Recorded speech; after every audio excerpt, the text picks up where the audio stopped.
Mesdames et messieurs, bonjour et bienvenue à cette émission de Fraîche Nouvelle. Je suis Anna et aujourd'hui nous présenterons vues de 5 sections différentes.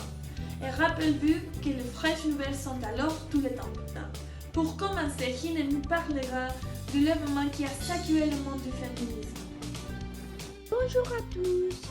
Dans les nouvelles d'aujourd'hui, nous parlerons des événements qui se sont produits le passé vendredi 16 août. L'indépendance en Mexique a été vandalisée pour les groupes féministes. La protestation féministe était contre la violence et abus contre les femmes du Mexique, spécialement la violence infligée par la police corrompue.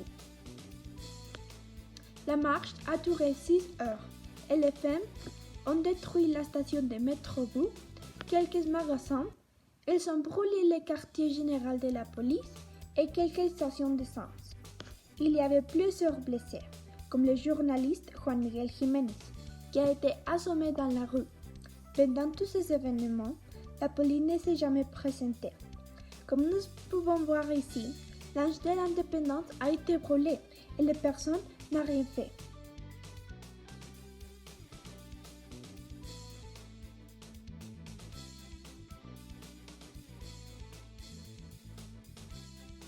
Il y a beaucoup d'opinions mitigées dans le public. Ici, nous avons une personne qui n'est pas d'accord avec les résultats.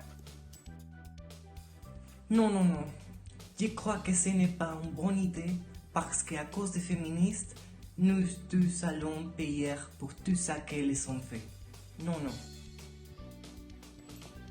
Et ici, nous avons une femme qui est d'accord avec les résultats. Oui, je pense que c'était un événement très important et très nécessaire parce que c'est un moyen de faire que le gouvernement prête attention aux problèmes du pays, comme les féminicides. Merci beaucoup. Pour l'instant, l'Ange est couvert pour un noir en bois, puisque les restaurateurs se nettoient et restaurant l'Ange, car il est en mauvais état. Malheureusement, l'Ange n'a pas d'assurance et nous devons payer les restaurations. Merci beaucoup et de retour avec toi, femme de la météo. Merci. Bonjour à tous. Aujourd'hui, nous parlerons de la météo du Mexique. Dans la ville de Mexico, il va pleuvoir toute la semaine, avec des éclairs le mercredi et le samedi. Mais ne désespérez pas. La prochaine semaine, il fera bon, avec la température la plus chaude étant 25 degrés et la température la plus froide étant 15 degrés. Au cours de la prochaine semaine, tout le pays sera chaud. Chihuahua, Reynosa, Culiacán, La Paz, Tampico et Monterrey atteindront des températures de 34 degrés. Plus chaud. De revoir avec toi, Anna. Merci Hine. D'abord, et parle de Mexico, JP nous parlera de la plus récente ouverture d'exposition du musée. Bonjour à tous. Aujourd'hui, nous avons de bonnes nouvelles. Le musée Jumex de la ville de Mexico a ouvert sa nouvelle exposition qui s'appelle Apparence nue.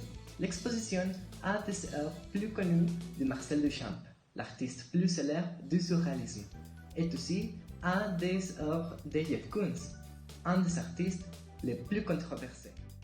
Organisée par Massimiliano Gioni, le directeur artistique du Muséum à New York, l'exposition est partagée en 5 sections. La place, le désir des choses. Le sex appeal du lieu organique. Vie sans fin. Identité comme moyen. Et l'innocence et la corruption.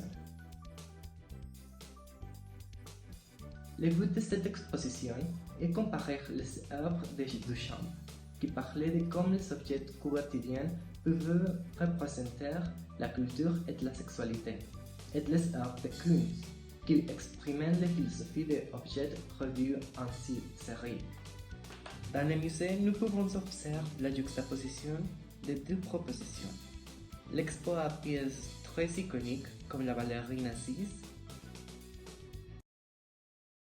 une statue faite de nylon de 16 mètres, la statue de lapin,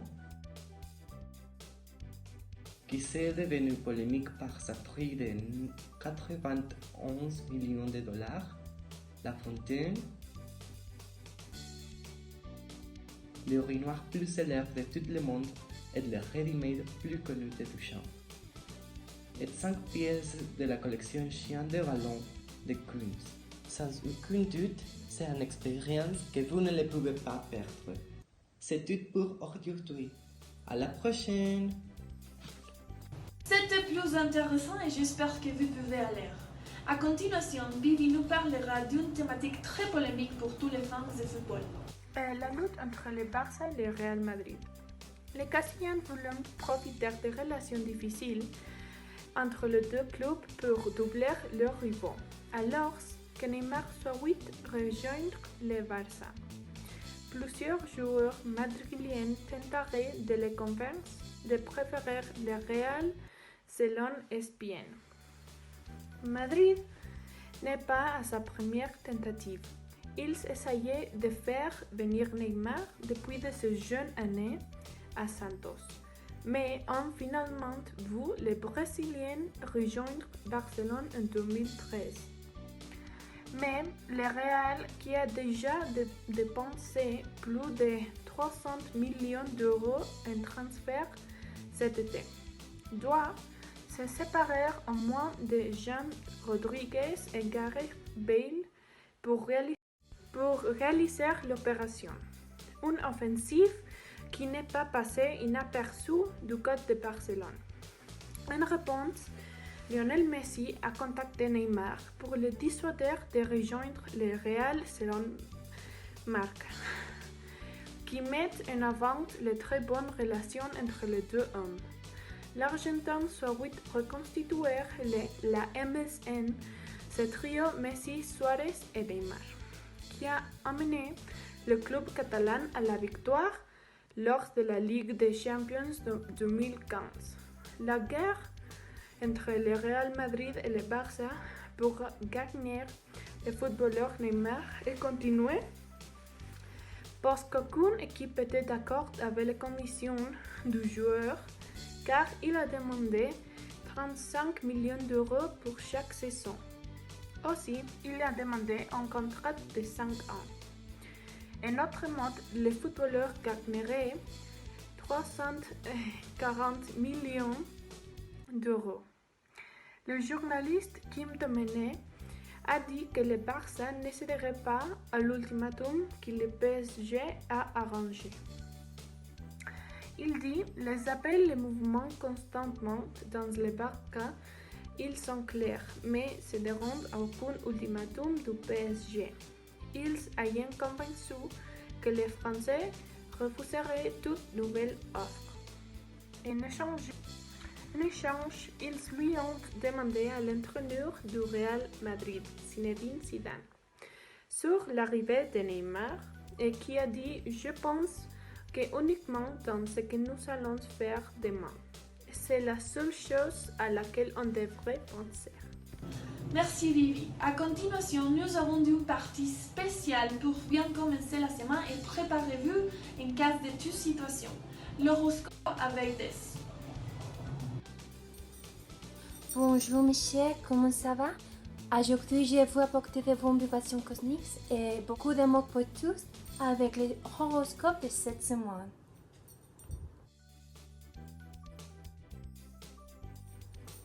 Bélier, la vie ne vous passe pas parce que les moyens font que vous. Vous pourrez faire un peu regarder pour rattraper ou juste attendre les sorties jogging avec un bas de vol. Taureau, chaque fois que vous vous sentez seul, rappelez-vous que vous avez 57 abonnés sur Twitter. Les chansons que moi donne est une personne réelle, mais les autres sont des robots, des spams et qui essaient de vous vendre des vidéos croquantes et de l'immobilier. Cancer. Si vous avez d'enfants, oubliez d'essayer de parler avec vos adolescents. Prenez-vous un café et détendez-vous. Si vous soyez veulent connecter avec des gens jeunes, ils officient leur fournir une connexion Wi-Fi solide. Lyon, si vous êtes heureux froidement, surtout si vous êtes derrière un collègue qui essaie de concentrer, ils vont rire et se concentrer et créer des joies. Dirait. Le secret de l'envie, c'est bien manger. Cela ne connaissait pas les légumes, mais il ne fait pas bon que de jamais les regarder quand il est cuisiné. Sourire et manger. Valence. Mon chaîne de promotion sera grandement améliorée si vous pouvez embaucher de dire que votre patron ressemble à quelqu'un d'un American Horror Story. Continuez de montrer cette langue et pourrez vous voyons jamais perdre un silence. Scorpion. Cette semaine est un moment de réflexion, mais vous enfants trop de vous embarrassant dans les miroirs comme une perruche amoureuse. Essayez de passer du temps avec vos pensées pour qu'elles ne se sentent pas aussi effrayantes et seules. Sagittaire. Vous tenez une nouvelle opportunité passionnante et pour une fois, cela n'inclut pas les ventes de papier que de porte à porte. Sortez votre meilleur pantalon de survêtement pour celui-ci. Capricorne. Les rêves pouvant devenir réalité, mais seulement si vous êtes prêt à vous montrer dans vos comportements en public. Mieux vaut rester sans médicaments et ne traumatiser les millions d'hommes et les piquants cette semaine. Verset. L'été consistait à passer du temps avec ses proches, puis les rentrer chez eux à rendre visite à ceux que vous pouvez tolérer. À la fin de la semaine, vous avez bien mérité cette margarita et bord de la piscine. Les poissons. Vous ne répondez pour être à concours, mais vous avez encore moins bien réussi pour quelqu'un dont les lancers sont attachés ensemble. Les semaines prochaines, les champs pourront s'éclairer pour vous. Une dernière chose. Maintenant, si vous vous demandez pourquoi je n'ai rien dit sur vous, c'est parce que je n'ai rien de gentil à dire. Merci beaucoup. Finalement, la section de potins où vous pouvez découvrir qu'est-ce qu'il passe avec les vedettes du monde avec Ana Luisa. Bonjour, je m'appelle Anna et je vous parlerai des Video Music Awards MTV 2019, qui sont meilleurs connus comme les VMAs. C'était un prix de la musique où artistes très célèbres ont participé comme Ariana Grande ou Justin Bieber. Cet événement est passé le dernier 26 août 2019 à New Jersey dans le Prudential Center. Billie Eilish a gagné 2 prix, le premier pour la meilleure nouvelle artiste et le deuxième pour l'artiste de l'année. Elle est une chanteuse très jeune qui est devenue célèbre récemment avec seulement 17 ans. Une chose intéressante sur Billie est qu'elle a le syndrome de la Tourette. Ce syndrome est une maladie neurologique à composante génétique caractérisée par des tics involontaires, soudains, brefs et intermittentes. Elle a dit dans le programme Duellen que c'est une chose qu'elle a vécue toute sa vie et qu'elle n'avait pas dit rien avant parce qu'elle ne voulait pas que les personnes lui jugent. D'autre part, Miley Cyrus a surpris le public avec sa performance qui a été très émotionnelle. Elle s'est divorcée de l'acteur Liam Hemsworth récemment et nous avons pu regarder son douleur dans la scène. Autre artiste qui a surpris aussi est Taylor Swift. Elle a chanté la chanson You Need to Calm Down et a mis son soutien à la communauté LGBT avec ses vêtements qui avaient les couleurs de l'arc-en-ciel. Le prix pour le meilleur groupe a été pour BTS. Ils ont gagné aussi le prix pour la meilleure chorégraphie et pour les meilleures bandes de K-pop ou pop coréen. Ce groupe est composé de 7 membres et tous sont nés dans Corée du Sud. Ils ont débuté en 2013 et depuis lors, ils sont devenus très célèbres. BTS avec Billie Eilish ont été les artistes avec plus prix dans les VMAs. Ces chansons plus connues sont DNA et Fake Love. Une chose qui a attiré l'attention du public sont les robes que quelques célébrités ont choisi porter pour les tapis rouges des VMAs. Entre ces célébrités était Camila Cabello, avec une robe blanche qui montrait ses jambes. Hailey Steinfeld, avec une robe longue couleur rouge qui avait des telles en dentelle. Et Keke Palmer, avec une robe à manches longues couleur jaune très élégant. Finalement, nous pouvons conclure que les VMA de cette année sont très différents des autres années. C'est tout pour aujourd'hui. Rendez-vous demain. Merci beaucoup pour attendre cette émission de Fraîches Nouvelles qui sont alors tout le temps. D'autres fois, je suis Anna et de moi et toute l'équipe, je leur souhaite une bonne journée.